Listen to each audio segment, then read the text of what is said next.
নয় একটু পেটের ব্যায়াম করবো, লেগ রাইজ করবো। 300টা টার্গেট আছে, এক এক সেটের চেষ্টা করি, সবসময় কিন্তু হয় না, খুব 60-70 এখানে গিয়ে আটকে যাই।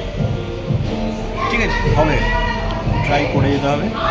বডিকে কষ্ট দিতে হবে, কিন্তু খাটিয়ে খাটিয়ে কষ্ট দিতে হবে, তাহলে বডি রিল্যাক্স হবে আর সেরকম মাসেলস গেন হবে। তুই যা ইচ্ছা হবে, কিন্তু বডিকে কষ্ট যদি না দিতে পারো, ভাবে আরামে আরামে আরামে আরামে জীবনে কিছু হয় না, আর শর্ট টাইমে কিছু হয় না। ওই প্রোডাক্ট খেয়ে ভাবে প্রোডাক্ট খাবো আর খেয়ে তাড়াতাড়ি বডি স্টিফ হবে, স্ট্রং হবে, সব ফালতু কথা। যারা যারা প্রোডাক্ট খেয়েছে ম্যাক্সিমাম আমি দেখতে পাচ্ছি।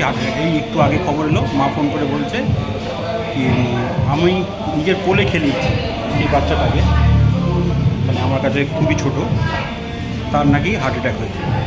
তো লাইফে বলো কোনো দাম নেই কারণ, এই জন্যে লাইফ নিজের ওই স্যাক্রিফাইস করে আমি লাইফ কাটাতে চাই না। করবো, এনজয় করবো, সব করবো, কিন্তু কষ্টও করতে হবে, টাইমও বের করতে হবে, সব করতে হবে, সব কিছু লিমিট।